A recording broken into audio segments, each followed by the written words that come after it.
They will tell you there is a door out here, a slit in the red rock where the air goes thin and the light turns wrong, and a man can step through the world as if the world were only a curtain hung on nails. They will tell you the canyon keeps its own weather, that compasses falter, that cameras die, that something watches from the juniper shadows with a patience older than names. It is a good story. It tastes like metal on the tongue. It sells well in towns built on wonder, but the true beginning is not a doorway. It is a chain, a length of galvanized steel drawn tight across a ranch road, a padlock scabbed with rust, a small federal placard bolted into wood, no poetry in it, just the clean, bureaucratic grammar of ownership. Closed, authorized personnel only. Trespass prohibited. It is early enough that the sun has not yet climbed over the rim. The cold still holds in the low places. Your breath comes out in a pale ribbon and is gone. The air smells of dust and crushed sage and the faint animal musk of old corrals that haven't heard hoofbeats in years. Somewhere a raven makes a sound like a hinge. Beyond the chain, the road runs on, pale and stubborn, into a basin of scrub and stone. 90-some acres, give or take a fence line, held between two canyons like a secret kept by geography. The ranch house sits back in there, adobe, thick-walled, built for heat and hunger, its corners softened by time the way bones soften in the ground. A place first claimed by paperwork and sweat in 1920, when a man could look at land and call it empty, and mean only that it had not yet been fenced. There is a silence here that is not natural, not the silence of wilderness, which is full of small movements and insect wings and unseen lives. This is a silence that has been instructed, managed, filed, because somewhere past the old ruins, tucked behind another fence you won't see from the road, there is a newer kind of structure, not a barn, not a tack shed, not a tourist corral for families who want to rent an hour of the West. Something squared off and practical, a research enclosure, 22 acres at most, cameras, solar panels, a diesel generator that coughs in the morning and then settles into a steady, joyless hum, a well drilled down 900 feet into rock that does not give up water kindly, and rows, straight, deliberate rows, where 1,000 poplar saplings once went into the earth in May of 2016 like a wager placed against a warming world. 1,000 living stakes in the ground, count them, 1,000, each one planted by hands you'll never know, each one needing water hauled up from a depth that could swallow a house, each one tethered to an idea written far away on grant applications and federal permits and the long language of environmental monitoring. This is how America hides its mysteries beneath the ordinary. The legends never mention the smell of diesel. They never mention the PVC pipe fittings, the security chain, the laminated badge on a lanyard, the clipboard with a checklist, lock secured, gate intact, perimeter fence unbreached, camera operational. They do not talk about the quiet work of people whose job is not to discover miracles, but to prevent trespass, not to open portals, but to keep the public out. And still the stories cling. They cling because the ranch has lived a strange life, a life like a man changing hats as the years turn. It began as a homestead and became a tourist ranch, and then, in 1960, it took on the glamour of Hollywood when Bob Bradshaw, stuntman, horseman, seller of a certain kind of dream, bought the place and made it into an experience you could pay for. A controlled brush with frontier romance, saddles, sweat, laughter. The West packaged into an afternoon. Then the economy shifted again. Sedona's red rock drew the seekers. The word vortex spread like a new religion. Belief became a commodity. And the ranch, sitting there in the basin like a patient animal, absorbed the new myth the way dry ground absorbs rain. By the early 1990s, the rumors changed tone. Lights, sounds, missing time. By 1995, there were books, a myth given spines and chapter breaks, a narrative that turned a patch of land into an altar for the unexplained. And then the government arrived, not in black helicopters, not with men in mirrored sunglasses, but with meetings and signatures and legal descriptions and the slow machinery that has always moved the borders of this country. In May of 2003, the ranch became federal land, a date stamped on a transfer, a quiet change with loud consequences. The gate got a chain, the chain got a lock, the lock got a key, and the key went into a pocket you don't have. So you stand at the fence line and you listen to the wind work through the scrub. You look at the red rock catching first light like a coal beginning to glow. You feel the itch of curiosity and the ache of being excluded, two of the oldest human sensations. And you ask yourself what you're really looking at, a portal or an American pattern so old it feels like fate? Because this story is not finally about glowing lights in the canyon. It is about land, how it is claimed, how it is sold, how it is mythologized, how it is regulated, how it is fenced, how it is used up and repurposed and renamed until even the truth can't recognize its own face. So here is the question we're going to answer, slowly and without mercy. Was Bradshaw Ranch seized to contain something impossible, or did it simply become valuable enough, economically, symbolically, politically, that the country did what it always does when value concentrates in one place? It took control? Now I'm going to ask you for a pact. The algorithm hates long, slow stories like this, so if you want this level of depth to survive, subscribe and make it harder to bury. They say it began with a shimmer, a seam in the air you could see only at dusk, when the red rock is bleeding out the last of its heat and the shadows climb the canyon walls like something alive. They say men stood in that seam and heard voices, languages that had never touched human teeth. They say the land was marked from the beginning, set apart, cursed or blessed, depending on what you came out there looking for.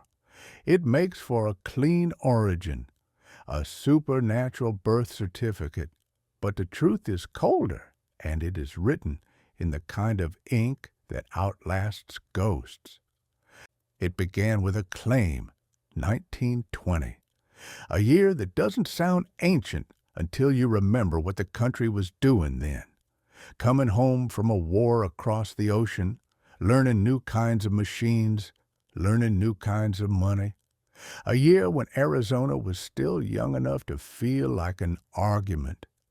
And out here, west of what we now call Sedona, 12 miles or so as the road winds, there is a basin of pinyon and juniper tucked beneath red rock cliffs at the junction of Hartwell Canyon and Loy Canyon. The canyons are not dramatic in the way postcards want dramatic. They are practical cuts in the earth, places where water runs when it bothers to run, and where shade keeps its grip longer than it should. The air out there carries resin and dust. The trees are short and stubborn, as if they've learned not to expect help. The ground is littered with stone and the bones of old fences. Wind comes through and never apologizes. And long before any man wrote a name on paper, other names lived here and died here. The Sinagua built and left. Some say 600 years gone, some say they went north and folded into other peoples. The Yavapai and the Apache knew these canyons the way a man knows the scars on his own hands. And in the 1870s, the country that would later talk about public land and preservation rounded people up and marched them away from the Verde Valley, an exodus with a bureaucratic face and a brutal body. So when a homesteader arrived in 1920 and looked out at this basin and called it empty, understand what that word means in American speech. It does not mean uninhabited. It means unowned by the kind of ownership the courthouse recognizes. He would have come with a wagon or a truck if he was lucky.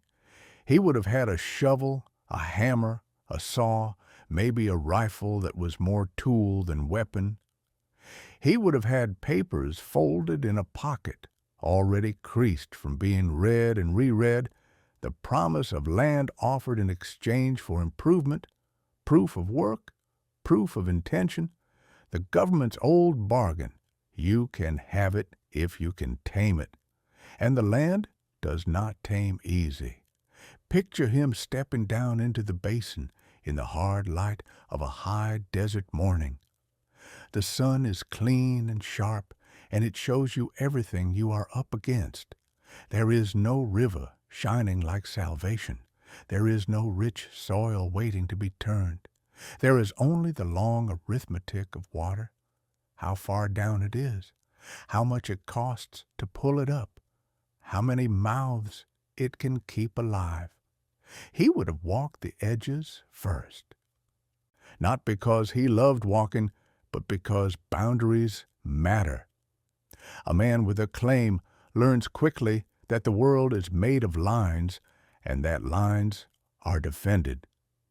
He would have had a length of chain or a measuring tape, perhaps a surveyor's chain borrowed or rented, and he would have counted off distance in a rhythm, step, step, step.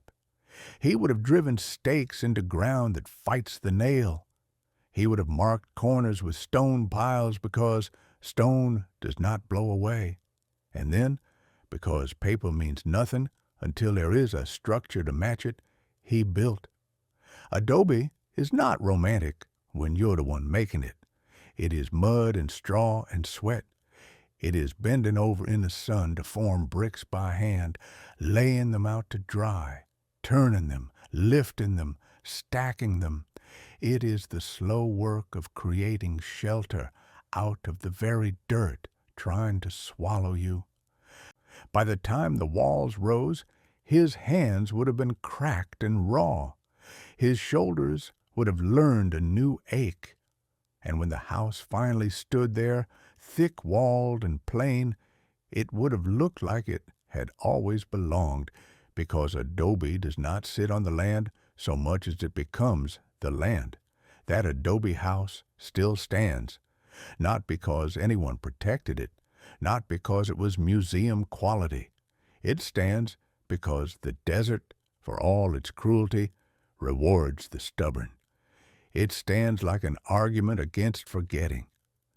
People will tell you it may be the oldest surviving structure in Sedona, and whether that is perfectly true is less important than what it reveals. This place is old enough to have a history before the history you came for. Outside that house, the practical necessities followed. Corrals, because if you're going to make a living out here, you need animals, and animals need to be held in. A windmill, because the wind is one of the only things you can count on, and you learn to make it do work. Fences, because the West is not a landscape until it is divided. You want the moment-by-moment truth? It's not a portal opening in the rock. It's a man standing at dusk, looking at his small adobe home and realizing the nearest help is miles away. It's him waking before dawn because the animals can't wait for comfort. It's the sound of a windmill turning, squealing slightly on a dry bearing. It's the taste of grit in coffee. It's the loneliness that settles in the chest like a stone. And it's the invisible workforce even then, the kind of myths never mention. Men hired for a season to cut posts and stretch wire. Laborers who mixed mud and straw with their boots. People who didn't own an acre of it, but who put their strength into it anyway because strength was the only currency they had. The West was built by those hands, and then it was named after someone else. You can almost see how the story starts to bend toward its future. Because land like this doesn't stay one thing. It can't. It is too close to beauty and too close to a growing town. Sedona, in those days, was not the polished destination it would become. It was small. It was working. It was a place where people still spoke in terms of crops and cattle and weather, not energy and vortex and experience. But even then, the red rocks were there, catching the eye, pulling the curious. Beauty is a resource. America treats it like one. So the homestead becomes more than a homestead. A ranch in time. Not because the grass is generous, it isn't, but because a ranch is a way of speaking about land that makes other people take you seriously. It's an identity. It's a claim that says, this place produces, therefore it deserves to exist. And that is the first myth, the one beneath all the others, that the land exists for what it can be made to produce. Was it a man making a life? Or was it the first brick in a wall that would keep the world out for 100 years? Because once the boundaries are set, once the corners are staked and the fence is run and the house is standing, then the next thing arrives, as predictably as winter. Someone else wants it. Not for the same reasons, not for survival, not for subsistence, for something newer, for what the land can mean, and what that meaning can be turned into. And if you listen closely, if you stand in that basin where Hartwell Canyon and Loy Canyon meet, you can hear the early version of the sound that will define Bradshaw Ranch later. Metal, pulling tight, wire stretched, a gate closing, a lock clicking shut. Nothing supernatural. Just the first lesson America teaches any piece of ground it decides to keep. You will be beautiful, and you will be useful, and you will be fenced. They say he bought it with a grin and a handshake, a cowboy's deal. Sun on the rocks, a man's word, a firm grip, and the land changing hands the way a horse changes reins. That's how the story wants to be told, because it flatters everybody involved. It makes the West sound simple. It makes ownership sound like honor.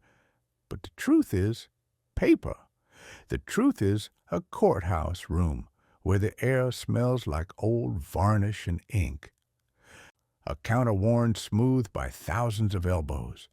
A clerk who doesn't look up because she has seen 1,000 men walk in believing they are about to become legends and walk out as what they really are, names in a ledger. In 1960, Bob Bradshaw came to this place not as a starving homesteader and not as a man looking for salvation. He came as someone who had already learned a different kind of arithmetic, the math of spectacle.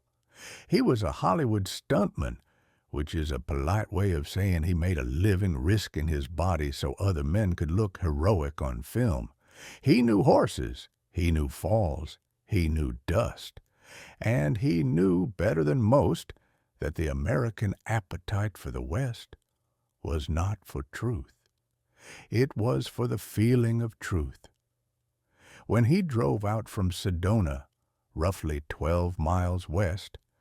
The distance measured not just in miles, but in the way the road unspools through red rock and then drops into quieter country. He would have watched the cliffs change color as the day turned. You can't help it. The stone insists on being seen. The sun makes the sandstone burn, and it makes a man believe for a moment that the world is cleaner than it is. State Route 89A carries you along the edge of that belief. It runs through a landscape that looks like a postcard until you stop and get out and feel the grit in your teeth. Then you understand the truth.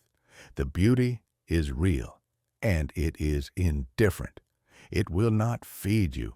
It will not forgive you. It will not even notice you. Bradshaw did notice it, though. He noticed the basin tucked where Hartwell Canyon and Loy Canyon meet. And he saw something the earlier homesteader didn't have the luxury to see. Not just a place to live, a place to sell. He would have walked the old adobe in the ruins like a man walking a stage before an audience arrives. The thick walls holding the day's heat, the cool shadow inside, the smell of mouse droppings in corners, and the dry sweetness of old mud. The place had weight. History gives you that. Even when it's a history no one can quite name. And there was the land around it, more than 90 acres, give or take, of scrub and stone and the stubborn geometry of fences. Not lush, not generous, but framed by red rock the way a portrait is framed by gold leaf. It didn't need to be fertile. It needed to be convincing. This is the part the myth ignores. A ranch does not become a legend because of what it is. It becomes a legend because of what it can be made to look like. So the deal, whatever words were spoken, whatever smiles were exchanged, became real only when the pen touched paper. A deed recorded, a signature that turned a landscape into an asset, the nib scratching, the brief pause where the hand steadies itself, the moment when a man realizes that the future is something you can sign for, whether you understand it or not. Outside, the day would have been bright and pitiless, the kind of Arizona day that shows sweat immediately and judges you for it. Inside, the transaction was quiet, almost holy in its dullness. That is how empires are bought, not with gunfire, but with forms. Bradshaw didn't come to raise a dynasty of cattle. He came to raise a story. In those early months, 1960 bleeding into 1961, he would have started with the practical work that always comes first, no matter how romantic the plan. Repairs, fences tightened, gates hung straight, corrals rebuilt where the posts had rotted and leaned, a water source checked, because nothing happens out here without water. Saddles collected and mended, horses acquired, fed, trained, and watched the way you watch any expensive living thing in a hard country, and then he began to curate. A tourist ranch is not a ranch. It is a theater that smells like horses. It sells the idea that the visitor has stepped into the past without having to pay the past's price. No blisters that last for weeks, no hunger, no real danger, just the controlled burn of adventure. An hour in the saddle, a photograph, a story to carry home like a souvenir. Bradshaw understood that. He understood the American hunger for a frontier that could be entered and exited at will. And he understood something darker, too. The more the real West disappeared under pavement and air conditioning, the more valuable its image became. So he built the image. He hired people, not famous people, the invisible workforce that makes the fantasy run, wranglers who woke before dawn to feed and water and check hooves, stable hands who cleaned stalls until the ammonia stung their eyes, guides who kept nervous tourists from being thrown, who smiled through questions, who played the part of cowboy because the job demanded it, women and men who cooked, cleaned, repaired tack, patched fences, hauled water, and kept the entire machine from falling apart. They were the ones who made the ranch function. Bradshaw made the deal, but they made the days, and on those days the land began to change in a way that doesn't show up in myths. Trails worn deeper by repeated hooves, dust rising in predictable clouds. The old adobe, once a necessity, now a prop with a kind of sacred patina, a place where visitors could stand and feel, briefly, that they had touched the past. Bradshaw's genius, if you want to call it that, was not in inventing anything new. It was in recognizing that the country was already inventing this longing, and he simply positioned the ranch to collect it. Was this stewardship? Or was it the first step in turning a piece of Arizona into a product? Something to be filmed, packaged, and sold back to the nation as proof of a West it had already consumed? They say the cameras came because the ranch was famous. As if fame is a natural mineral you find in the ground out here, the way you find quartz in a wash after rain. As if directors wandered into Hartwell Canyon by accident, saw the red rock standing there in the sun, and knew they'd found the West itself, pure, untouched, waiting for its close-up. But the truth is, the ranch was never discovered. It was chosen. A location is not a miracle. It is a calculation. It is a phone call made in an office that smells like cigarettes and hot electrical wire. It is a scout with a clipboard and a map, driving west of Sedona, 12 miles give or take, depending on the road, watching the cliffs change color and thinking about angles, thinking about access for trucks, thinking about where the sun will be at 4 in the afternoon, thinking about the way a horizon line can sell a lie. Bradshaw Ranch sits in a basin that feels secluded until you remember how close it is to everything modern. 90-some acres of scrub and stone pinned between Loy Canyon and Hartwell Canyon like a coin pressed into a palm. The elevation, about 4,527 feet, keeps the mornings cold even in months when the rest of Arizona is already sweating. The air carries juniper resin and dust.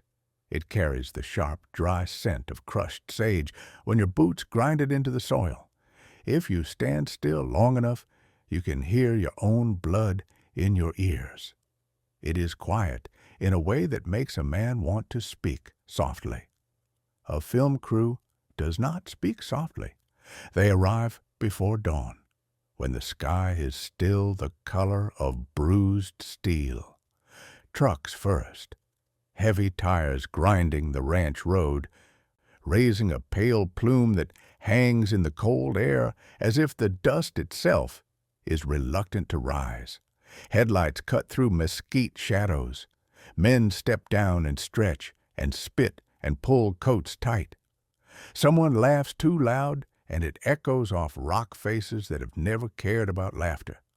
They unload as if they are setting up a small war.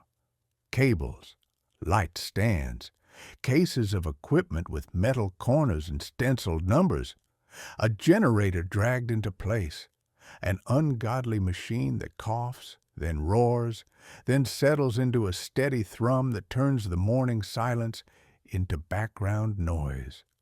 Coffee in dented thermoses, the smell of it bitter and comforting, clipboards with schedules, a call sheet with times on it, 6 cows, 6:30, 7:15, because the sun does not negotiate and the camera doesn't forgive. And then the camera itself, the thing that turns land into story.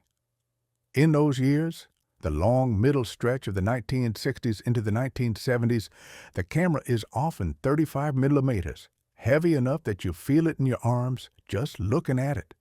It drinks light and spits out myth at 24 frames per second. The operator checks the gate, checks the magazine, checks the lens. A man at a table loads film in a changing bag, working by touch, because even a sliver of daylight can ruin the stock. The work is intimate and precise. It has nothing to do with romance. Bradshaw moves through it all like a man who understands the illusion from both sides.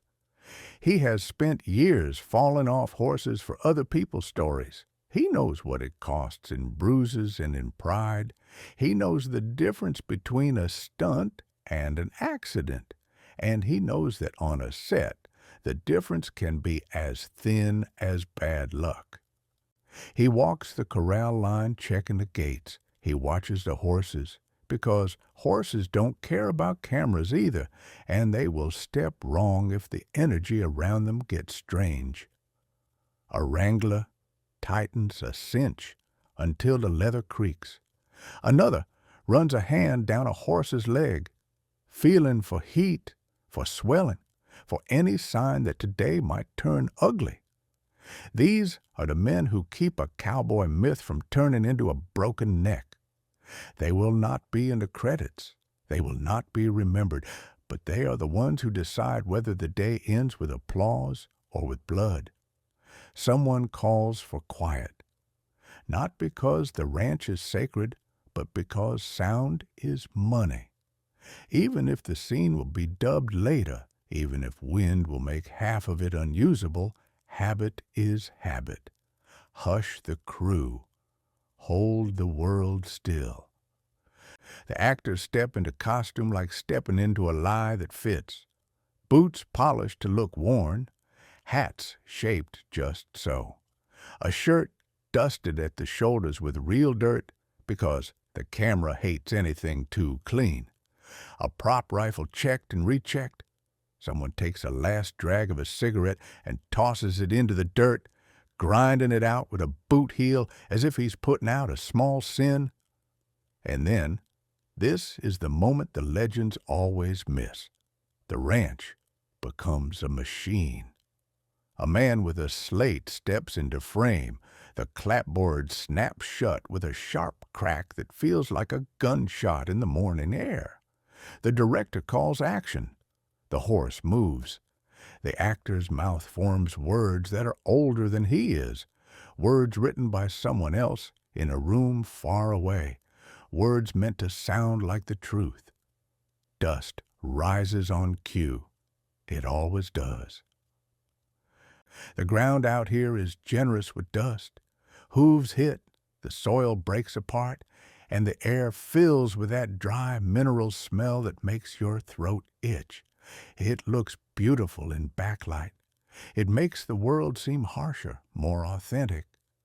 The crew squints into the sun and watches the monitor, watching the West be born again in a rectangle. Between takes, everything collapses back into labor. Someone wipes sweat with a rag. Someone adjusts a reflector by a few degrees because the light is sliding fast now, changing minute by minute. Someone brings the actor water because his mouth is dry and he has to look tough anyway. A grip coils cable over and over, the movement so practiced it looks like prayer. A ranch hand walks out to mend a loose fence rail because a horse caught it wrong during the last run and snapped a nail. This is what authenticity costs: constant repair. Bradshaw Ranch, for a while, lives as a kind of double exposure. By day, it's a working tourist place. Rides, guests, the packaged frontier. By certain days, it becomes a set, a stage where the West is reenacted for a nation that wants its history without its hardship. The same adobe walls, the same corral dust, the same red rock, but two different purposes layered on top of each other like two maps that don't quite match. and each purpose changes the land. Every shoot leaves marks you don't see on screen.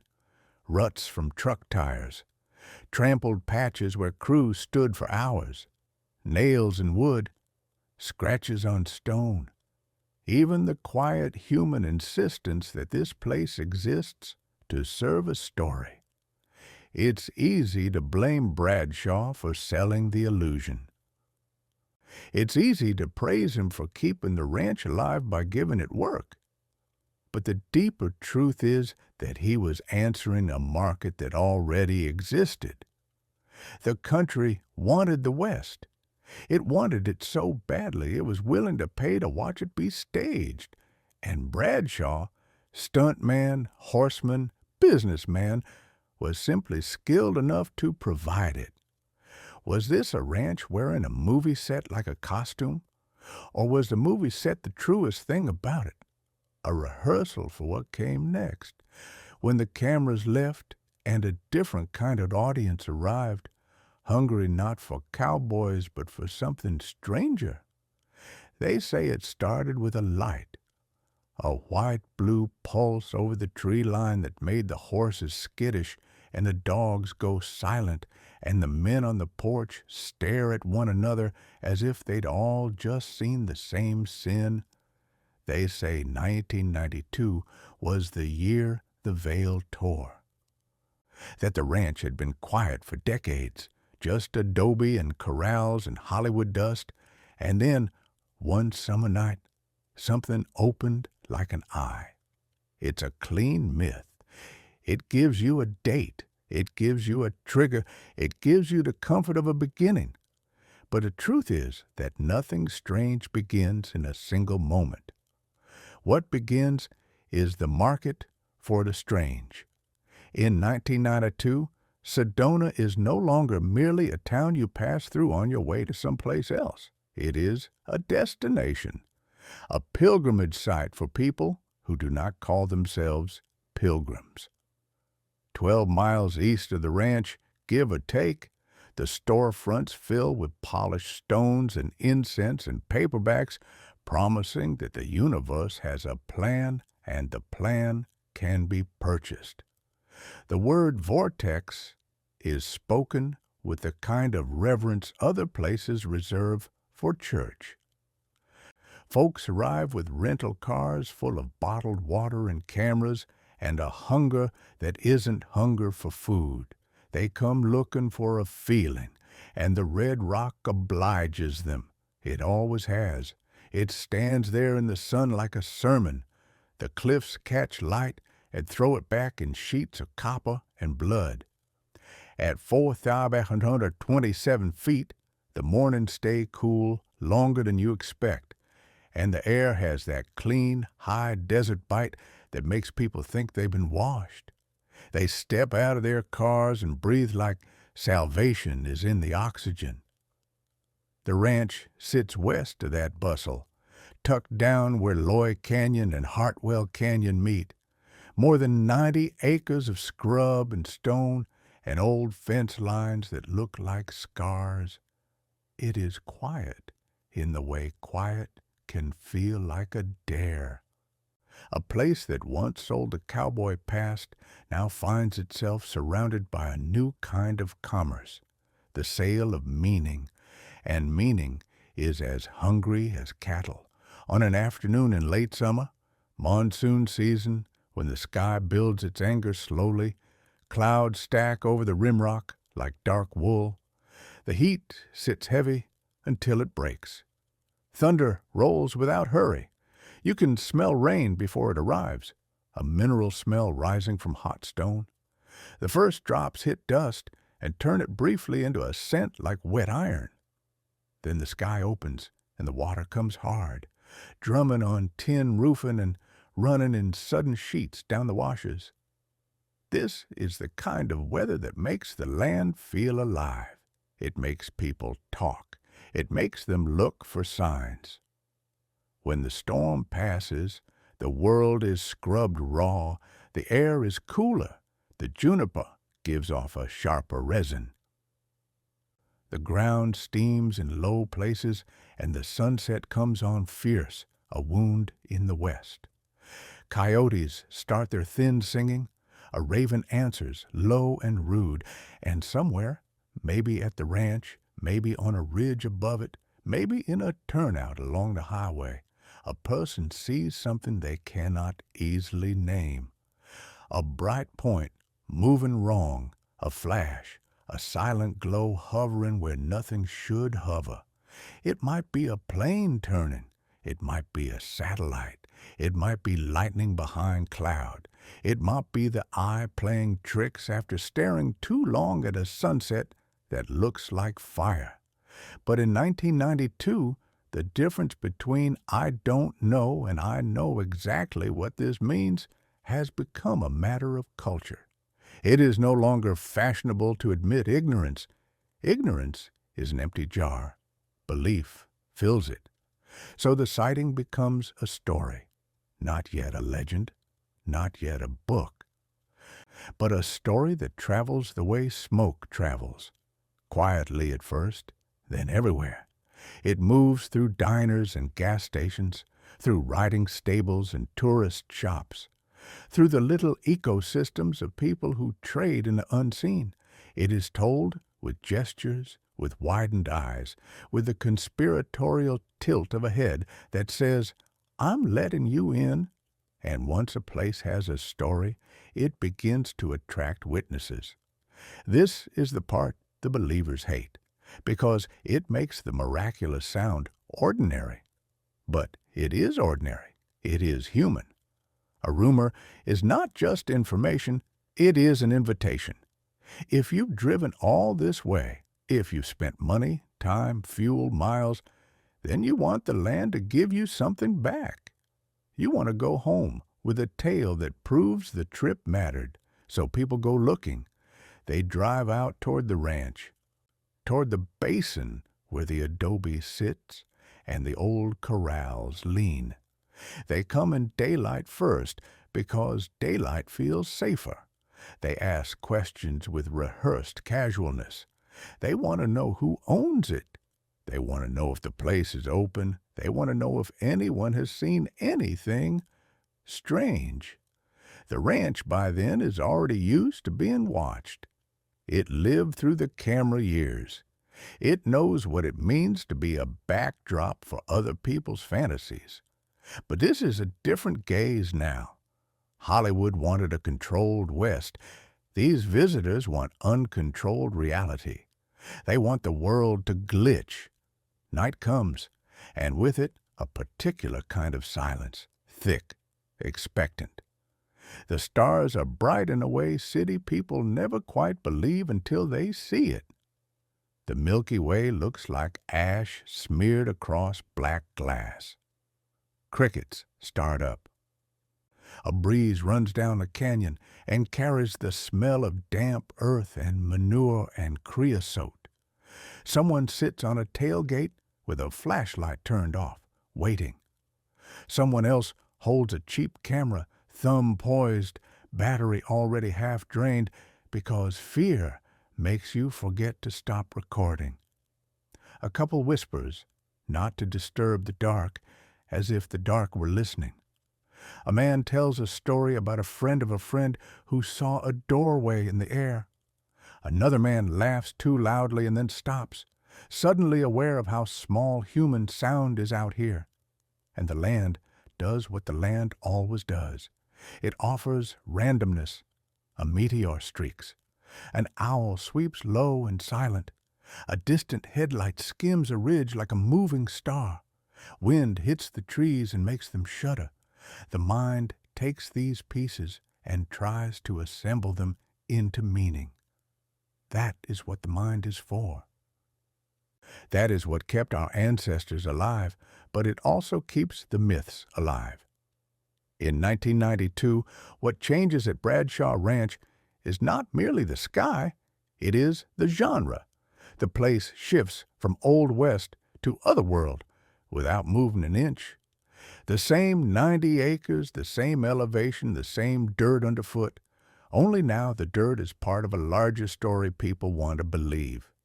And once belief attaches, it demands structure. It wants names. It wants chronology. It wants an authoritative voice to tell it what to think.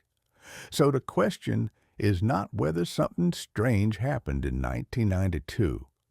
The question is this: when the rumors began to thicken and the seekers began to arrive, who would be the first to turn that raw, unwieldy mystery into a fixed narrative you could hold in your hands and sell like scripture? They say the ranch didn't become a phenomenon until the government sniffed around it, that the suits came first, that the fences tightened first, that the secrecy preceded the story like thunder before lightning. It's a comforting order of events because it suggests the world is arranged. Cause, effect, revelation. It suggests the mystery was real enough to attract authority. But the truth is more human and more common. The story came first. And then, like all stories that promise access to something holy or forbidden, it found a spine. It found a title. It found a cover you could hold in your hands and set on a nightstand like a relic. Mid-1990s, the era of dial tones and answering machines and paper maps folded into glove compartments. The era when a rumor still had to travel by mouth, by mail, by landline call, made late at night when the house was quiet. In Sedona, the storefronts are already stocked with crystals and incense and paperback prophecy. 12 miles west, the ranch sits in its basin at roughly 4,527 feet, more than 90 acres of scrub and rock and old corrals, quiet enough to feel like a confession waiting to be spoken. And somewhere between the sighting years, people point to 1992 most often, and the later years when fences and agencies would enter the tale, someone decides to do what Americans always do with an unruly experience.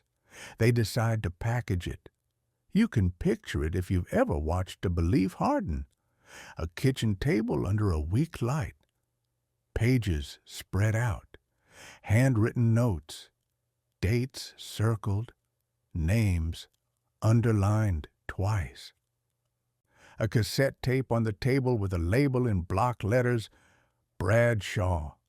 A man listening to it with his head tilted, hearing the tremor in a witness's voice and deciding that tremor is worth more than the facts. Outside, night insects ticking. Inside, the small private certainty that if you put this story into the world will answer back. The book that emerges in 1995 is not just a book, it is a mechanism. It takes scattered accounts, lights over the canyon, voices in the dark, moments of dread that leave no bruise, and gives them an order, a sequence, a vocabulary. It teaches the reader how to interpret the ranch before the reader ever sets foot near it. It doesn't just say, "Here is what happened." It says, "Here is what it means," and meaning is what people pay for. There is always a moment, when the author decides what to include and what to discard. A witness says one thing, another says the opposite. Someone describes a glow like blue fire. Someone else insists it was green. Someone swears time vanished, 10 minutes, an hour, a whole night. The author must choose, not because he is dishonest necessarily, but because narrative does not tolerate loose ends the way reality does. Reality is a junk drawer. Narrative is a locked cabinet. You think of the ranch as a location, but in 1995, it becomes a text, a place converted into language. The canyons, Loy and Hartwell, reduced to paragraphs. The adobe house, built back when the land was being claimed in 1920, when survival was the only religion, becomes a symbol, a site, an anchor point. The very dirt is given a role. The wind is given intention. The silence is made to feel supervised. And once that happens, the ranch is no longer merely a piece of Arizona. It becomes a destination in the economy of belief. That economy has its own rules, as hard as any cattle ledger. First, you need a story that can be repeated. Not the whole story, just the core. A sentence that catches, a phrase that carries, a portal, a vortex, another dimension. People love a door. People love a threshold. The idea that the world can be breached quietly, personally, without permission. Second, you need authority. Someone willing to speak as if he knows. Someone to take the witness accounts and deliver them with the steady tone of a man reading weather reports. This is why a book matters. It gives the story weight. It makes the reader feel that someone has done the work. Third, you need scarcity. The promise that access is limited, that the ranch is not just out there open to all but guarded by owners, by forces, by the land itself. Scarcity makes desire behave like hunger, and then the money arrives, not always openly, not always crudely. Sometimes it's just the quiet transaction of a paperback purchased, passed from hand to hand until its spine breaks. Sometimes it's a tour booked with a local guide who knows the roads and knows which pullouts give you the best view of the basin. Sometimes it's a new set of customers walking into Sedona shops asking not about the cathedral rocks, but about the ranch west of town, where the sky behaves wrong. The ranch doesn't need to advertise. The book is the advertisement, and the witnesses change too. Before a text, a strange experience is just a strange experience. After a text, people begin to experience in the language they've been taught. They begin to watch the sky for the kinds of lights they've read about. They begin to interpret fear as confirmation. They begin to seek the moment that will match the paragraph.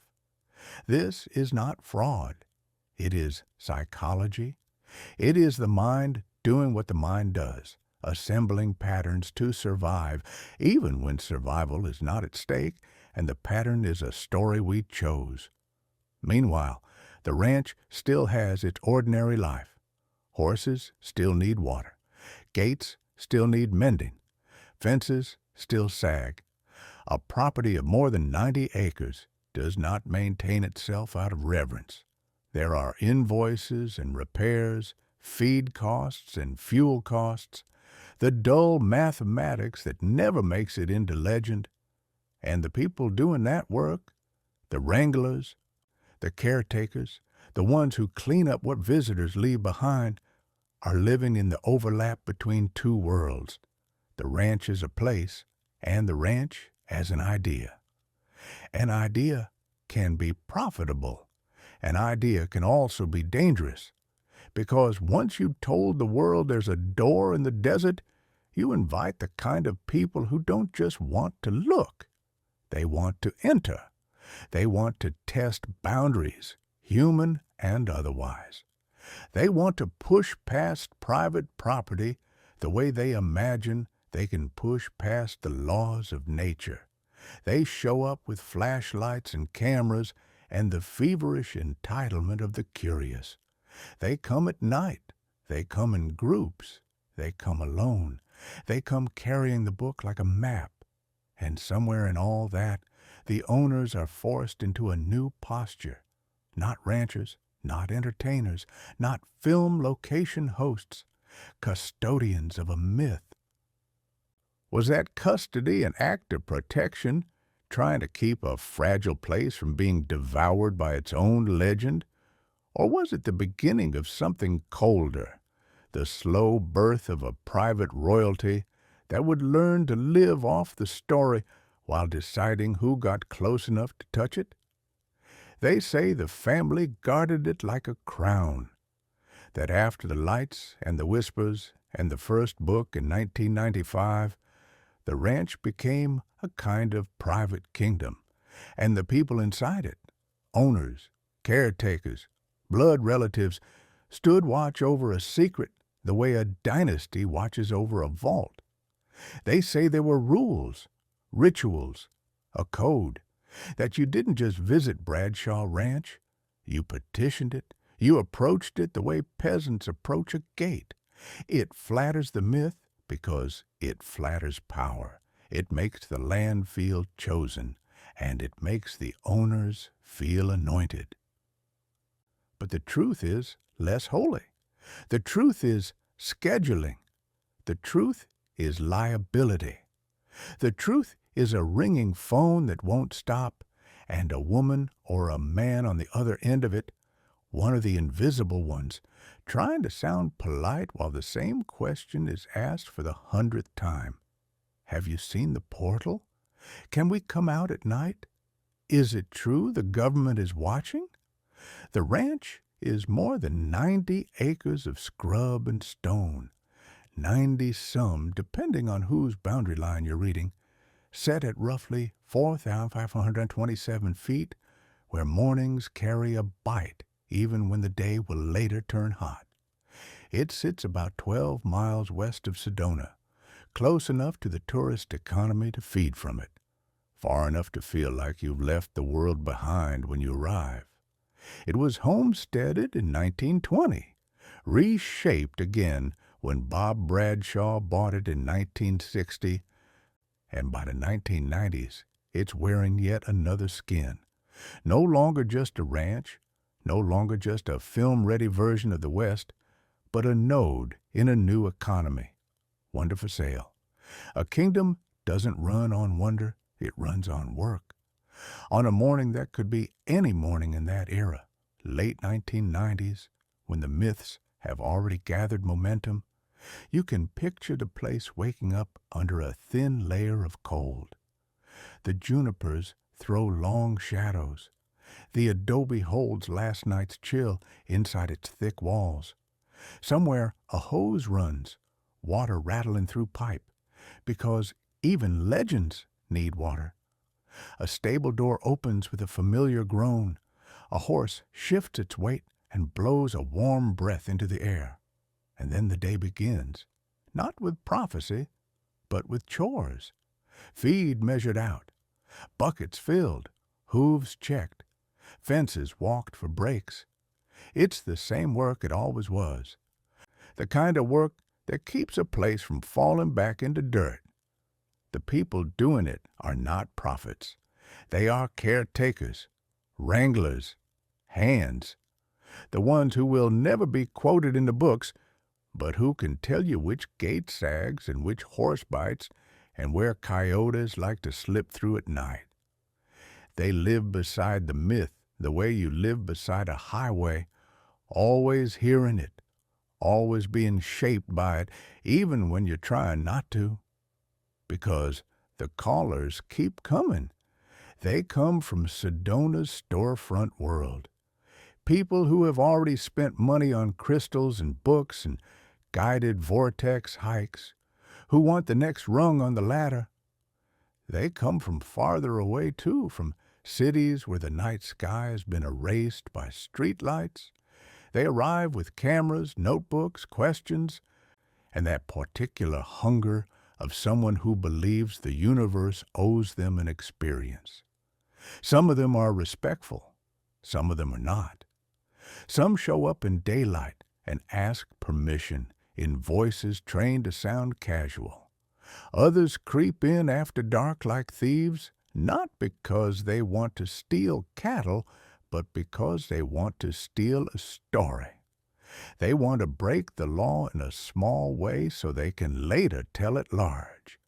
We weren't supposed to be there, which is how we knew it was real. So the owners become something they did not originally set out to be. Gatekeepers, not saints, not sorcerers. Gatekeepers. And gatekeeping, when it is done long enough, starts to look like royalty from the outside, A family that decides who gets in and who doesn't, who gets the tour, who gets turned away, who gets a polite answer on the phone, and who gets silence. A family whose surname becomes a brand spoken in the same breath as the place itself. But underneath that brand is a practical terror. A property can be destroyed by attention. 90 acres is not infinite. Trails erode, trash accumulates. People take souvenirs, rocks, fence wire, bits of wood from old structures, as if history is something you can fit in your pocket. And every time someone gets hurt out there, falls, heat exhaustion, a spooked horse, a twisted ankle in rocky ground, the modern world does what it always does. It looks for someone to blame. So you start to see the paperwork, guest logs, waivers, rules printed in plain language. Don't climb. Don't trespass.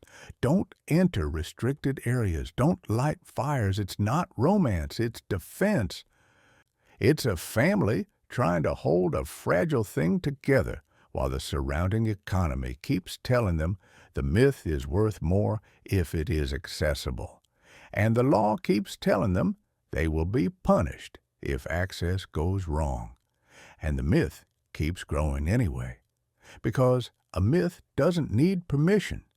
It multiplies on its own. People tell stories about being turned away, and those stories become proof of secrecy. People tell stories about being watched, and those stories become proof of importance. A locked gate becomes evidence. Silence becomes confirmation. The absence of access becomes the most valuable commodity of all. This is how a modern royalty forms, not by conquest, but by scarcity. And the family, whatever their private doubts may be, begins to live in the posture that the myth demands, a posture of guardedness, of selective speech, of distance. The ranch becomes a fortress made not of stone, but of boundaries, legal boundaries, social boundaries, the kind of boundary that says you can look, but you cannot touch. Meanwhile, the real laborers keep laboring, the ones hauling water, the ones patching fences, the ones cleaning up the evidence of other people's curiosity. They do it under a sky that doesn't care about portals. They do it because the feed still costs money, and the diesel still costs money, and the repairs never stop. And slowly, almost invisibly, the stakes rise. Because when a place becomes valuable as an idea, it becomes valuable in every other way too. Valuable to tourists, valuable to storytellers, valuable to people who want to control narratives, valuable to institutions that speak in the language of public good and land management and conservation, valuable enough that the old American machinery, titles, deeds, intermediaries, appropriations, starts to turn its attention toward that basin west of Sedona. So the question isn't whether the family became royalty. The question is, when a private kingdom sits on more than 90 acres of contested meaning, and the story around it grows louder every year after 1995, who shows up next to decide that the land and the legend should belong to something larger than a family name? They say the government seized it in the night. That black vehicles rolled in under moonlight, and men with clipped hair and clipboards took measurements while the coyotes watched from the brush. That the family woke to a new lock and a new warning sign.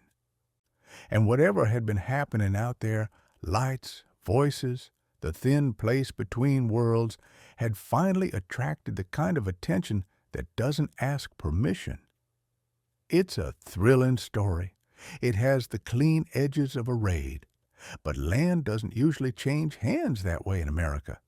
It changes hands in daylight, in air-conditioned rooms, with coffee gone cold and paperwork stacked like cordwood.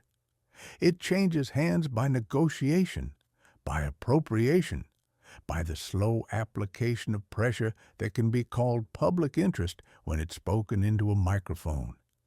And Bradshaw Ranch, those 90-some acres tucked west of Sedona where Loy Canyon and Hartwell Canyon meet, was not seized first by men in boots. It was seized first by numbers. You can feel the shift when you put yourself in the late 1990s and early 2000s, when the myth has matured and the land beneath it has become something else, not merely a stage for stories, but a prize. Sedona's economy is humming, a town built on red rock beauty and paid for awe. The ranch sits out there about 12 miles west, quiet enough to make people whisper, close enough to make it valuable. And value has a way of making strangers show up. Not the kind of strangers with cameras and flashlights. The other kind. The kind who don't need to trespass because they can move boundaries with a signature. The kind who talk about open space and resource protection and recreation corridors, as if those words were natural features, like cliffs and trees. The kind who can look at a piece of land and see not a ranch, not a myth, but a line item in a budget. Picture a small office in town, Sedona or Flagstaff, or some administrative building where the carpet smells faintly of dust and cleaning solution, fluorescent lights, a conference table that's been wiped too many times, a speakerphone in the center like a gray spider. On one side, local advocates and land professionals, maybe a representative from a land conservation group. On the other, people tied to federal land management, Forest Service staff perhaps, because the ranch's story is already beginning to lean toward that larger landscape of public land. Nobody in that room is talking about portals. They're talking about parcels, access roads, easements, visitor pressure, liability. They're talking about how to keep a place from being loved to death. And then the dollars come out, and you can watch the temperature in the room change, because once a number is spoken aloud, it becomes real in a way rumor never is. $3.5 million. That figure moves through the Bradshaw Ranch story like a rumor with teeth, an amount discussed as a federal appropriation, the kind of money people say was set aside or pursued to bring the land into public hands. It sounds clean when you say it, $3,000, $500,000. The zeros are so orderly, like the nation itself is orderly. But then there's another number, quieter, more specific, in the way a closing statement is specific. $3.15 million. Throw down $150,000, an amount that appears in the version of the story where a conservation intermediary is involved, a purchase arranged through a trusted nonprofit channel, the sort of transaction that allows a federal agency to acquire land without having to look like it's muscling anyone. A smoother face on the same old act, moving property from private hands to public control. And somewhere between those two numbers is the truth. The ranch was valuable enough that people with different motives began circling it, each one speaking the language of their own righteousness. The conservation side will tell you it was about protection, about keeping the basin from being subdivided into luxury lots and scraped flat for driveways, about preserving habitat, preserving view sheds, preserving quiet, the kind of preservation that turns a place into a postcard that can never change. The myth side will tell you it was about containment, about a secret no family should hold and no civilian should see, about silencing the stories by taking the land itself, the way you might take a knife from a child and call it for their own good. And then there's the family, owners who, by that point, have lived for years with the phone calls and the trespassers and the mythology thick as smoke. People who are not saints and not villains, just human beings watching their property become a public obsession. You imagine them sitting at a kitchen table late at night, bills spread out, repairs that never stop, insurance that climbs, the constant threat that one injured trespasser could turn into a lawsuit that eats everything.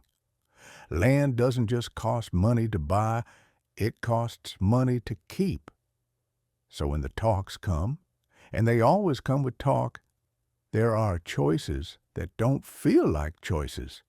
There are meetings and letters and offers and deadlines. There are appraisals, a stranger walking your land with a measuring wheel, looking at your fences and your ruins as if they're features on a blueprint. There's the hard, impersonal phrase that hovers in the background like a storm cloud. Eminent domain. Not always spoken outright. Sometimes it doesn't need to be. It's enough that everyone in the room understands it exists. That understanding changes how people sit in their chairs. It changes how they hold their coffee cups. It changes the way a man answers a question because he knows the question has teeth behind it. And all the while, the ranch itself is doing what it always does. The junipers keep growing slow. The wind keeps rubbing grit into every hinge. The adobe keeps holding its shape like stubborn memory. The basin holds its morning cold at roughly 4,427 feet, and the sun still climbs over the rim with the same indifferent patience. The people making the decisions are elsewhere, and yet every decision lands here, on this dirt, because a deal, whether it's framed as a sale, a rescue, or a seizure, doesn't end with a handshake. It ends with a closing. Documents signed, funds transferred, a deed recorded, a date stamped into the life of a place like a brand, and once that brand is applied, the land begins to speak a new language, the language of federal management, the language of closures and permitted uses and authorized personnel only, the language that turns a ranch road into a regulated corridor and turns curiosity into trespass. So, ask yourself what this really was. Was it an act of stewardship? America buying back a piece of beauty before money could carve it into pieces? Or was it the moment the myth finally crossed a threshold, when the story grew loud enough that the only way to control it was to control the ground beneath it, so that by the time the paperwork was done, all that remained for the public was a gate, a chain, and a new name for the same old silence. They say the day the ranch became federal land, the light stopped. That whatever had been sliding through the cracks of that basin west of Sedona, whatever people swear they saw in 1992, whatever got nailed down into print in 1995, was like a candle snuffed the moment the United States put its hand on the deed. They say the portal closed. They say the desert went mute. They say the government doesn't just acquire property, it edits reality. It's a satisfying idea, a clean line, before and after. But the truth is never that clean. The truth is a morning in May of 2003 that looks like most mornings out there. A pale cold in the shade, a thin veil of dust hung in the air like gauze, the red rock catching the first sunlight with the same indifferent beauty it has always had. The ranch road running into the basin as if it doesn't know what is about to happen to it. A pickup truck comes in slow because the road demands it. Tires crunch over gravel. The suspension rocks and settles. The driver is not a soldier. He is not a man in black with mirrored glasses. He is a federal employee with a key ring heavy enough to be a weapon, a clipboard, and a stack of signs in the bed of the truck. He stops where the gate is, or where the gate will soon be something different. He gets out, and the air hits his face, dry and cool. He looks up at the cliffs and then back down at the paper in his hand. Paper matters more than cliffs in his world.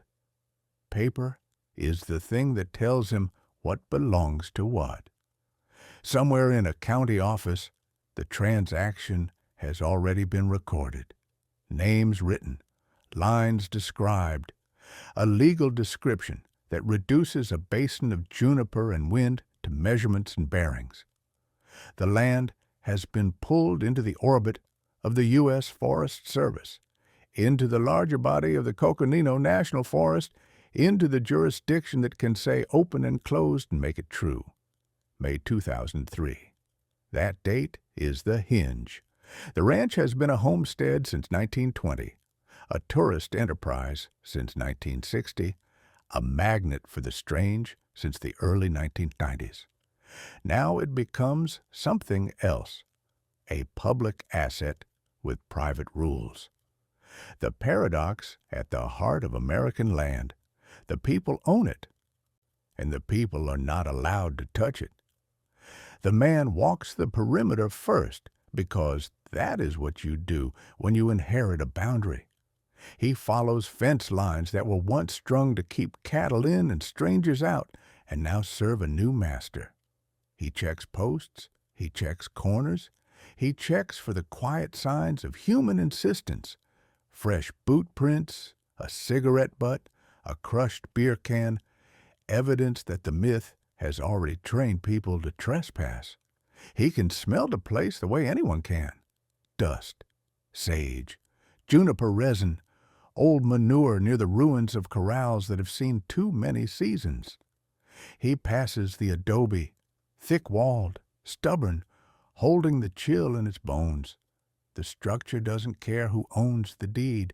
It cares only that the roof doesn't leak and the walls don't crumble. Ownership is a human superstition. Gravity is not.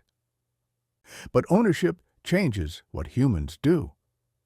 He returns to the gate and he starts the work that makes the mythology possible: restriction. Not in a dramatic way, in a small procedural way that is somehow colder than drama. A post-hole digger bites into hard ground. The metal clinks against stone. He leans into it, shifting his weight, and the tool gives grudgingly.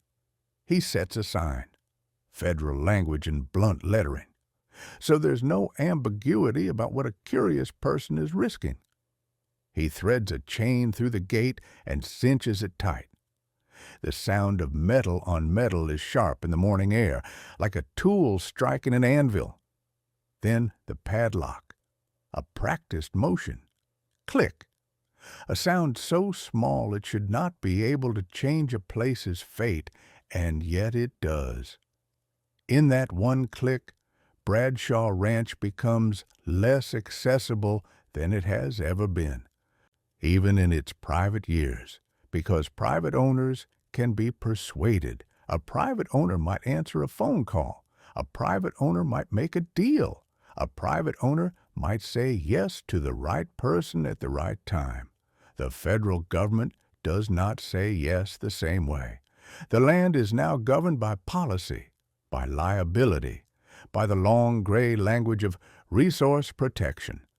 It is governed by the knowledge that if the public is allowed in and something happens, an injury, a fire, a death, the blame will not fall on the wind or the rock. It will fall on the agency. It will fall on the man who unlocked the gate. It will fall on the paper trail. So the easiest answer is no, and the myth adjusts immediately, because a locked gate is not just a barrier, it is fuel. People drive out anyway. They come from Sedona, 12 miles east, a quick ride for anyone with a tank of gas and an itch. They stand where the road stops and the chain begins. They read the sign as if it is a riddle. Some get angry, some get excited, some get quiet in that reverent way people get when they are near something they are not supposed to touch. A few test it. They rattle the chain. They lift the gate as if weight alone could defeat law. They take photographs of the lock like it is an artifact, proof. They post the images later, telling one another the same old story with new details. If it's nothing, why is it closed? And so the closure becomes part of the legend, not an end to it. In the weeks that follow, the place starts wearing its new identity more visibly. New signage, new maps. Maybe a ranger patrol now and then. A slow drive-by that says, "We know you're here." The ranch doesn't vanish. It becomes regulated. It becomes a place where the ordinary tools of management, locks, citations, patrol schedules, collide with an audience that has no interest in management and every interest in mystery. And inside that collision is the quiet truth the stories try to avoid. The government didn't need to seize a portal to change this place. It only needed to seize access. It only needed to take the ground under the story and place it behind a chain. Because in America, control of land is control of narrative. If you decide who gets to stand where the witness once stood, you decide what kind of truth can be claimed. May 2003 doesn't end the ranch's strange life. It rearranges it. It turns a basin of 90-some acres into a prohibition. And prohibition has always been one of the country's most reliable engines. So, when the gate clicks shut and the silence returns, managed silence, supervised silence, the question isn't whether the mystery died. The question is what kind of people a locked federal gate creates in the modern age when curiosity has drones and night vision and an audience waiting online. Because once a place is forbidden, how long before the trespassers stop being seekers and start becoming something else? They say you can't fly a drone over Bradshaw Ranch because the air goes wrong. That the moment the rotors climb above the juniper, the signal stutters, the compass spins, the battery drains like a wound opening, and the machine drops out of the sky as if something swatted it. They'll tell you the place has a hunger for electronics. They'll tell you the portal doesn't just bend light, it bends law. It's a fine superstition for the modern age. We traded horses for lithium batteries, and we kept the same need for omens. But the truth is older and uglier. The truth is that America doesn't need paranormal interference to keep you out. It has signage, it has citations, it has regulations written in a language so dry it can choke you. The truth is a locked gate and a federal code and the simple fact that a piece of land becomes more dangerous, legally, when it becomes famous. Bradshaw Ranch sits where it always has, about 12 miles west of Sedona, tucked into that basin where Loy Canyon and Hartwell Canyon meet, sitting high at roughly 4,527 feet. More than 90 acres of scrub, stone, and the bones of old fences. It looks like a place where nothing could ever be truly controlled. Wind, rock, weather. But the control you're dealing with now isn't natural. It's administrative. It's the kind of control that arrives with May 2003 stamped on its forehead, when the land slid into federal hands and public began to mean managed. And management, when applied to myth, becomes taboo. The new trespasser doesn't look like the old one. The old one came with a flashlight and a paperback and a nervous grin. He wanted to feel something. He wanted a story he could tell in a bar back home. He might rattle the chain at the gate, curse under his breath, and leave. The new one comes with a plan. He comes in a rental SUV with blackout curtains taped to the windows because he's driven through the night and doesn't want the world to know he slept on the side of a forest road. He comes with a backpack full of batteries, a gimbal-stabilized camera, a headlamp with a red filter, and a drone folded like an insect in his palms.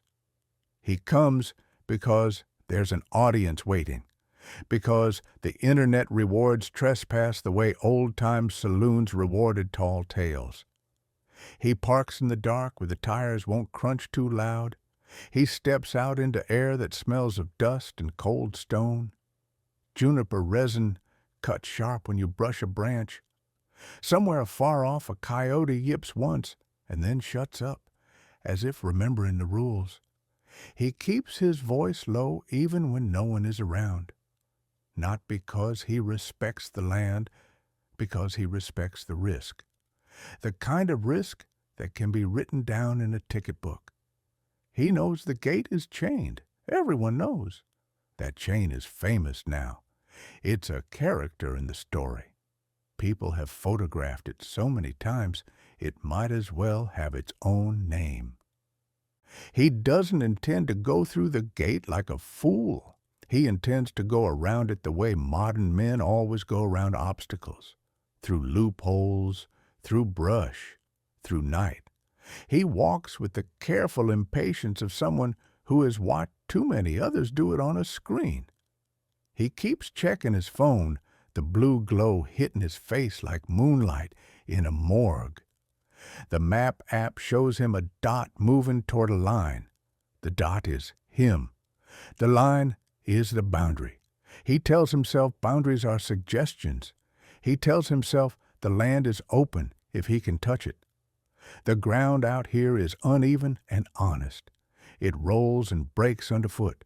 Rocks shift. Loose gravel skitters. The desert does not care about your content schedule. A man can turn an ankle in 10 seconds and spend the next hour realizing how far he is from help. He reaches a rise where he can see the basin spread out below, the dark mass of juniper, the pale ribbon of ranch road disappearing into shadow, and somewhere deeper in, the faint geometry of structures, ruins, fences, lines that aren't natural. You can smell old manure sometimes even when the corrals are quiet, because the past lingers in places like this. He kneels behind a scrub oak and unfolds the drone. It's a small machine, light as sin, 4 arms, 4 rotors, a camera eye like a glossy black bead. He checks the battery. Fully charged, he tells himself, as if that is a promise. He checks the controller. He checks the app that will show him altitude, distance, warning messages in clean fonts meant to sound calm. He knows enough about the law to talk around it. He's heard of Part 107, 14 CFR Part 107, the set of federal rules that governs commercial drone operations. He knows the language: visual line of sight, maximum altitude, no reckless operation. He may not know the details, but he knows the tone. The government wants your sky to behave. He has also heard of other laws, the older ones that govern land the way Scripture governs a congregation. On national forest land, certain acts are prohibited under 36 CFR 261, the regulations that let a ranger write your name down and make your day expensive. In the age of myth tourism, these codes become the invisible fence beneath the visible one. He doesn't think about codes the way he thinks about views. He launches anyway. The drone rises with a thin whining sound, a mosquito amplified into machinery. The rotors shear the cold air. Dust lifts in a small, frantic swirl. The camera feed appears on his phone, and suddenly the basin is on a screen, framed, stabilized, consumable. He feels power in that moment, the old frontier power of seeing what others can't. Not because he's brave, because he has a machine. He pushes forward. The drone slides above the treetops. The feed shows the ranch road, the old structures, the way the land folds and shadows pool. For a few seconds, he is sure he has beaten the gate. Then the warnings begin. Not a supernatural voice, not a dimensional hum, just the sterile text of modern constraint. Weak signal, compass error. Return to home ready. He swears under his breath and adjusts his stance, raising the controller higher as if his arms can improve satellite reception. Sometimes the drone comes back. Sometimes it doesn't. Sometimes the battery drains faster than it should because cold steals power. Sometimes wind catches it and pushes it off course. Sometimes it clips a branch and tumbles, a sudden falling star, and disappears into the black scrub where recovery becomes its own kind of punishment. And sometimes, this is the part nobody wants to say out loud, sometimes a pair of headlights appears on the road, a slow sweep, a deliberate crawl. A ranger truck doesn't need a siren out here. It has time, it has jurisdiction, it has patience. The truck rolls to the edge of the parking area. The door opens. A flashlight beam lances across the brush, cutting through juniper shadows, searching for the shape of a man kneeling with an illegal bird in his hands. The trespasser freezes like prey. His heart is pounding loud in his ears. The desert is suddenly too quiet. His mouth tastes like metal. He thinks about running, and he knows running is what guilty men do, and he also knows guilt isn't a feeling. Guilt is what gets written down when the wrong person catches you. He powers down the drone. Too late. The evidence is already in the air, in the app logs, in the footage, in the fact that he's here at all. The ranger's voice comes across the dark, not angry, not dramatic, just tired. The tiredness of a man who has been cast as a villain in other people's stories for years. Evening, the ranger says, because the state still likes politeness even when it's about to punish you. The trespasser tries to speak like a tourist, tries to speak like innocence, tries to speak like confusion. The ranger shines the light on the drone, and the story ends the way most American stories end, with documentation, name, date, location, a warning, or a citation. A reminder that the myth does not outrun the code. And back in town later, the trespasser will tell the tale differently. He will say the drone died mysteriously. He will say something chased him. He will say the government appeared out of nowhere. He will not say the simplest truth.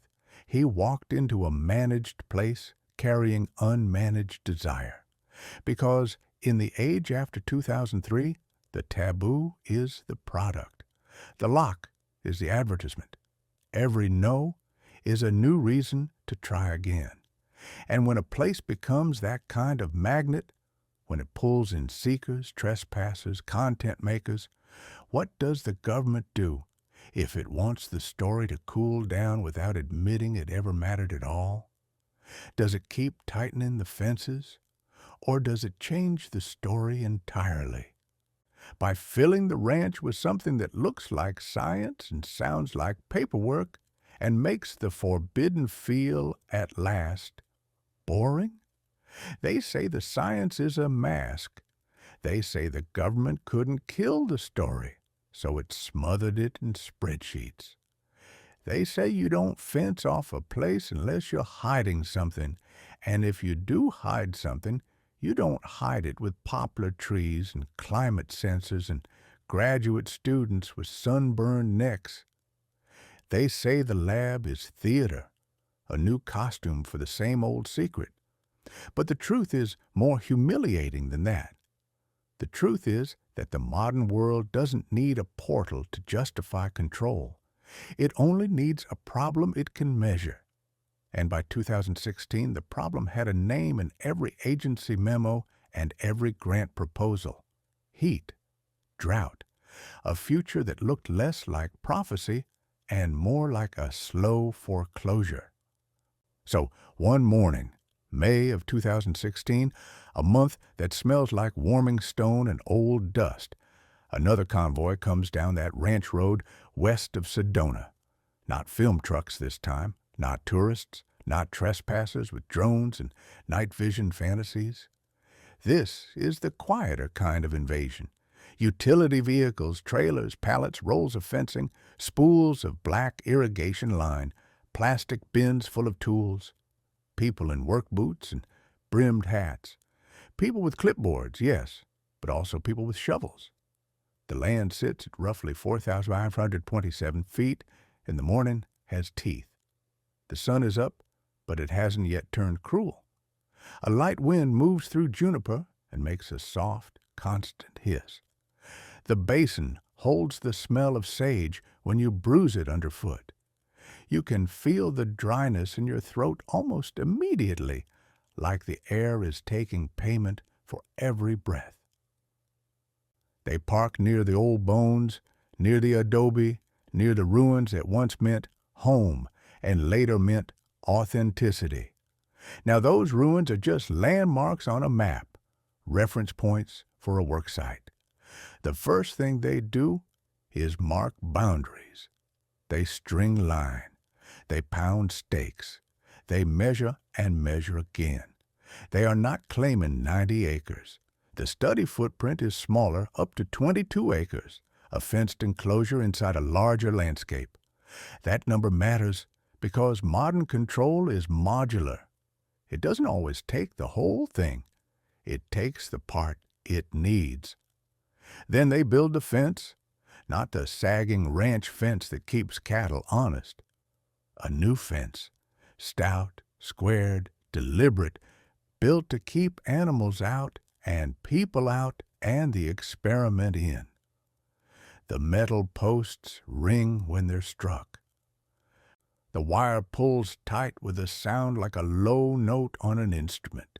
Their gates get hardware that looks too clean for a place with this much dust. You can smell the galvanized metal warming under the sun. Inside that enclosure, the land is suddenly treated like a patient on a table. And then comes the well. Water has always been the hidden ruler of this country, and out here, water is not a blessing. You have to take it. They drill down into the rock until the drill rig becomes the loudest thing in the basin. The bit chews and screams. Dust rises in a pale plume and drifts toward the canyon walls. Men stand around with ear protection, squinting into the brightness, watching the rig shudder under its own effort. The earth gives up its layers reluctantly, a deep well, about 900 feet, because shallow promises don't survive in this kind of country. When they hit usable water, there isn't a miracle. There's no choir. There's just a change in the sound, a shift in pressure, a few exchanged words that feel too small for how much they matter. Water down there means the difference between theory and reality. It means you can keep something alive long enough to study it.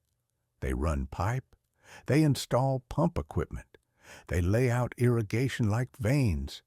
Black tubing snakes across the dirt, pinned down with metal staples. Valves click. A faint plastic smell mixes with sage and dust. Then the trees arrive. 1,000 of them. Count them, 1,000. Populous trichocarpa, poplar saplings, brought into a place that isn't naturally kind to such softness.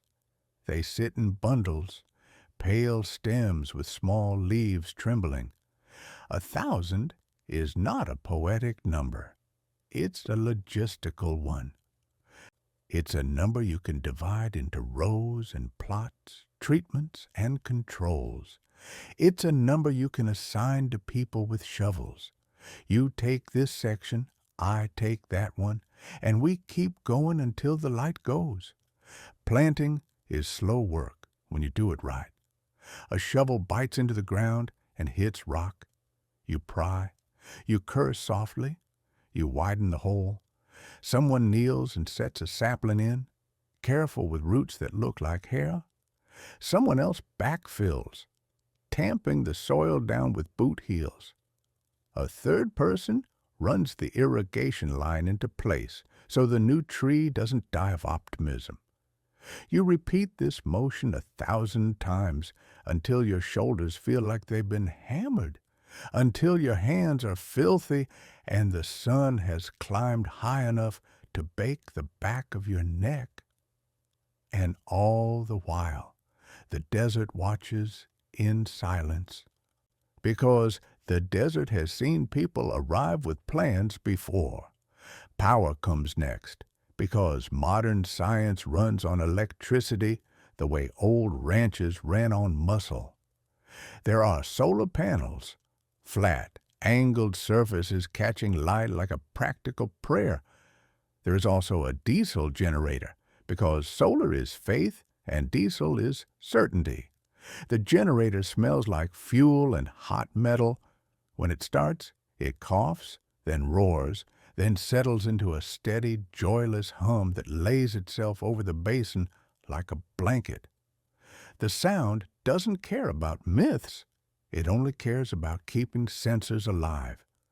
And then the instruments, small weather stations, temperature probes, soil moisture sensors, data loggers sealed in plastic boxes, cameras mounted on posts, some for security, some for observation, some simply because the modern world can't resist recording. Wires are zip-tied neatly, labels are written in permanent marker. Every device has a serial number. Every device will generate a stream of readings, numbers that will be exported, graphed, compared. A permit governs the whole thing, not a rumor. A permission structure measured in years, not campfire minutes. Up to 20 years, long enough for saplings to become trees, long enough for drought cycles to reveal their teeth, long enough for a place to be reshaped by the slow pressure of observation. And this is the part nobody likes to admit. Science is its own kind of storytelling. It begins with a question. It chooses what counts. It decides what is noise and what is signal. It builds a fence around the part of the world it can afford to measure and calls that fenced portion truth. Outside the enclosure, the myths don't die. They adapt. People stand at the old gate and look in and tell each other that the fence proves everything. They point at solar panels like they're antennas. They smell diesel and call it evidence of secrecy. They see cameras and decide they're being watched for reasons that have nothing to do with vandalism or trespass. Inside the enclosure, the researchers sweat and swat at insects and check readouts and replace batteries and fight the same old enemy, entropy. They are not hunting a portal. They are hunting patterns in heat and water and growth. They are trying to understand how a living system behaves when the future starts leaning hard against it. And the ranch, this patch of land that has been a homestead since 1920, a tourist dream since 1960, a rumor factory since 1992, a federal possession since May 2003, now becomes a laboratory. Not because the government needed a cover story, but because America always reinvents land to match the economy of the moment. First, it sold survival, then it sold romance, then it sold mystery. Now, it sells data. So what is Bradshaw Ranch, really? When you strip the costumes away, just a basin of more than 90 acres at 4,507 feet, repeatedly rebranded to fit the hunger of its age. And if a place can be made into a homestead, a movie set, a myth, a restricted zone, and finally a fenced experiment with 1,000 trees and a 900-foot well, what does that say about the country that keeps remaking it? About what America worships, what it fears, and what it's willing to call truth when the story is finally pointed back at us? They say there's a portal because the country can't tolerate a story with no hero and no monster. They say the red rock is thin there, like an old shirt worn through at the elbow. They say the government came because it saw something it couldn't allow the public to witness. They say the gate is proof, and the silence behind it is proof, and the way the place keeps changing its skin is proof. It's a beautiful lie, because it lets you believe the world is run by intention.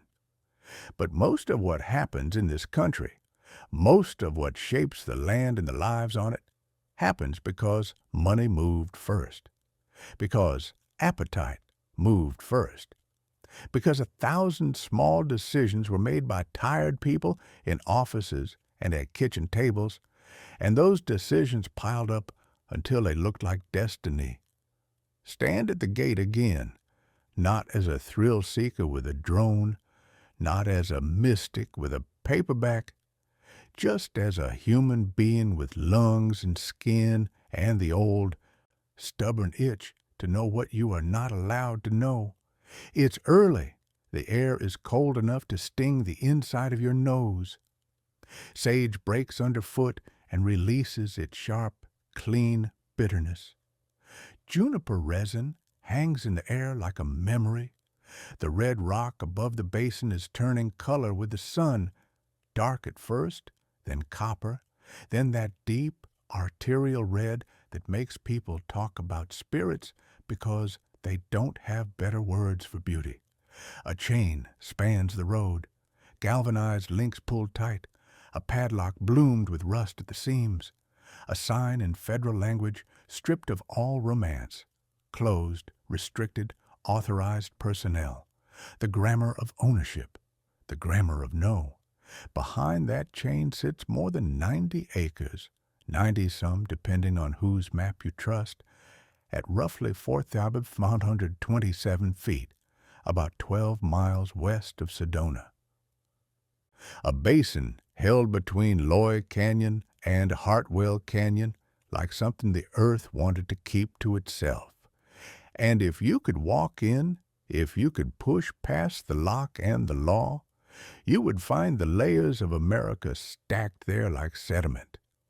You'd find the adobe, born out of the 1920 homestead years, when land was claimed by sweat and paperwork and a kind of loneliness that makes a man pray without knowing he's praying. Thick walls, cool shadows, the smell of old mud and old time, a structure that doesn't care who the deed belongs to. You'd find the ghost of 1962, the Bob Bradshaw era, when the place learned a new economy, not survival, not cattle, but spectacle.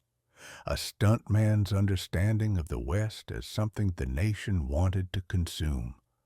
Horses saddled not for migration, but for experience. The ranch's theater that smelled like manure and leather and sunscreen. Then you find the 1990s layered over it like a fever. The year people keep naming, 1992, as if assigning a date could tame a mystery. The book in 1995 that gave the rumor a spine and taught strangers how to interpret their own fear. The era when Sedona's hunger for meaning turned geography into product and turned product into belief. And after that, the numbers that don't sing but still rule. May 2003, when the land became federal in the way land becomes federal. daylight, documents, legal descriptions, the quiet click of a lock replacing the old handshake. The rumored sums, $30,000, $500,000 spoken like a civic prayer, $150,000 whispered like a closing statement, amounts that mattered more than anyone's testimony, because money is the language every agency speaks fluently. Then the new century's hunger, taboo, the gate itself becoming a character in the story, people coming with cameras and entitlement, believing that if something is forbidden, it must be sacred. Rangers doing their slow work, not as villains, but as custodians of liability and fire risk and the simple, endless American problem of too many people wanting the same patch of earth. And then the newest layer, the one that offends the romantics most because it refuses to be supernatural. May 2016. 1,000 poplar saplings planted in rows, 1,000 living stakes in dry ground, inside an enclosure of up to 22 acres. A 900-foot well drilled down into rock that doesn't give up water kindly. Solar panels catching sun like a practical prayer. A diesel generator coughing to life and humming with no interest in myth. Sensors and data loggers and cameras recording not apparitions but temperature, soil moisture, survival rates, numbers arranged into meaning the way the old stories arranged fear into revelation. This is what Bradshaw Ranch really is, if you can bear to look at it without the romance, a site where America's needs have taken turns wearing it like a coat.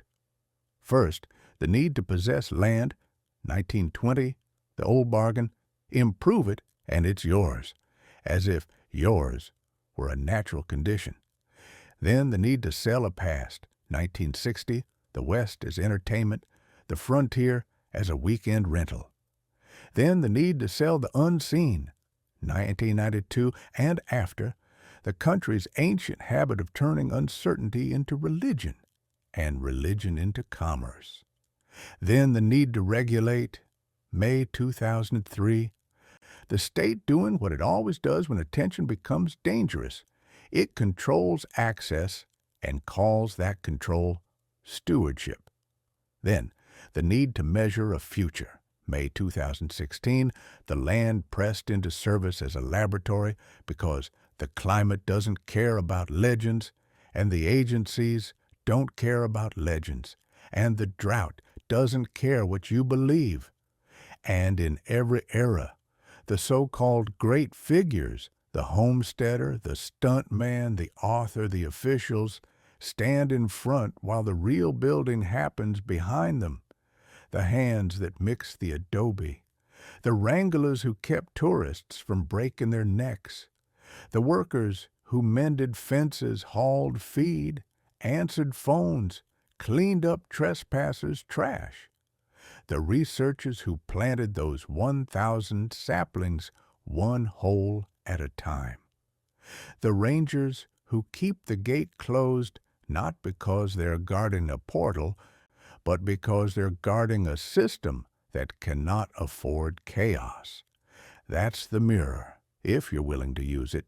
America is not just a nation of believers. It's a nation of managers, managing land, managing stories, managing risk, managing desire. We don't merely discover places. We convert them. We turn them into whatever the economy requires: homestead, ranch, set, shrine, restricted zone, lab. And when we run out of honest language for why we want something, when the real reasons are too plain or too shameful, we dress the wanting up in myth. We say portal instead of property. We say mystery instead of market. We say seizure instead of transaction. We say fate instead of policy. So when you're standing there at that chain, breathing sage and cold air, staring into a basin that has been claimed and sold and rebranded across 1920, 1960, 1992, 1995, May 2003, and May 2016, when you feel that old human ache for what's behind the lock? Are you looking for a doorway in the rock? Or are you looking at the oldest American portal of all, the one that turns land into story, story into money, and money into control? The crisis didn't arrive with sirens. It arrived the way most endings arrive in America: quiet, legal, and irreversible. A morning in May of 2003, when the air was still cool enough to make a man pull his jacket tighter in the shade, and the red rock was catching sunlight like it had been paid to perform. Down in town, in a room with bad lighting and good paperwork, the ranch stopped being a family's problem and started being the nation's asset. They'll dress that day up in later retellings. They'll say men in uniforms came like a storm. They'll say the family fought and lost. They'll say a portal demanded secrecy and secrecy demanded force.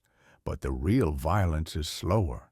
It's a folder set on a table, thick paper, clean margins, legal description reducing a basin to angles and measurements, turning 90-some acres of juniper and stone into a paragraph that can be filed. The numbers that kept circling the story, $30,500,000 spoken like an appropriation prayer, $350,000 muttered like a closing number, hang in the room without anyone needing to say them twice. A pen passed across the table, a hand that hesitates a fraction too long, not because of supernatural fear, but because signing your name is the moment a place becomes the past. Outside, the ranch is still itself. About 12 miles west of Sedona, sitting up near 4,527 feet, cradled where Loy Canyon and Hartwell Canyon meet like two palms holding something small and contested.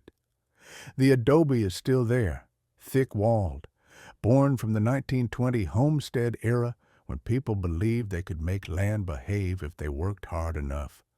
The old corrals still smell faintly of animals that aren't there anymore. The wind still comes through without asking what anyone believes. And the family, whoever was left to carry the name and the burden, wasn't living inside a fairy tale. They were living inside an accounting ledger. A property doesn't become easier to keep just because strangers call it holy. In fact, it becomes harder. The phone calls don't stop. The trespassers don't stop. The rumors don't stop. And the modern world adds its own threat to the mythology: liability. One broken ankle on a nighttime intruder. One brush fire started by a cigarette. One panicked horse and a tourist thrown wrong. One lawsuit with enough paperwork to strip the ranch to the studs. This is how places die now, not with bullets, but with forms. So when the day finally comes to turn it over, it feels less like surrender and more like relief, mixed with shame. Relief because the weight is gone. Shame because the weight is gone. Because the land isn't supposed to leave your hands if you've spent years acting like you're its guardian. And when the last signature dries, the ranch doesn't vanish, it changes tone. The next violence is mechanical, a chain, a new lock, a sign that speaks in federal grammar, not poetry, not myth, just closed, restricted, authorized personnel only. A place that once made money on access now becomes defined by denial. And denial, God help us, makes the myth stronger. The seekers still come. They come because the gate is now a symbol you can photograph, a trophy of exclusion. They come because the internet has taught people that being told no is proof the story is true. They come with flashlights, with drones, with night vision, with the anxious need to harvest evidence in a world that only believes what can be posted. They don't understand that a closure can be about fire risk and erosion and the simple burden of too many feet on fragile ground. They don't want that explanation. It's not cinematic. So they invent a better one. And the agency, the U.S. Forest Service, the machinery of public land management, responds in the only language it has: more rules, patrolling, citations, federal code. A slow tightening of the boundary that makes the boundary itself the main attraction. This is the crisis. If you want it in plain terms, the ranch becomes a battleground between two American faiths. One faith believes the land exists to be experienced, consumed, recorded, because you paid for the gas and the gear and you deserve a story. The other faith believes the land exists to be managed, protected, reduced to risk categories and permitted uses, because if it burns, if it erodes, if it's loved to death, the blame will have a federal return address. And in the middle sits the basin, quiet, indifferent, receiving human meaning like rainwater it never asked for. Then the world shifts again, because the world always does. By the time May of 2016 arrives, the greatest mystery in the American West isn't a portal. It's heat. It's drought that stretches its fingers into every watershed. It's seasons turning unreliable. It's the old promises: snowpack, monsoon rhythms, predictable springs, breaking down the way old fences break down when no one maintains them.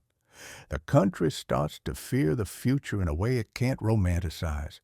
You can't sell a warming climate as easily as you can sell a doorway in the rock. So the ranch becomes useful again. Not as a movie set, not as a tourist ranch, not as a shrine for the unexplained, as a laboratory. A smaller piece carved out inside the larger whole, up to 22 acres, fenced and squared and instrumented. A 900-foot well drilled down into the rock, because surface water is a liar and the experiment can't run on hope.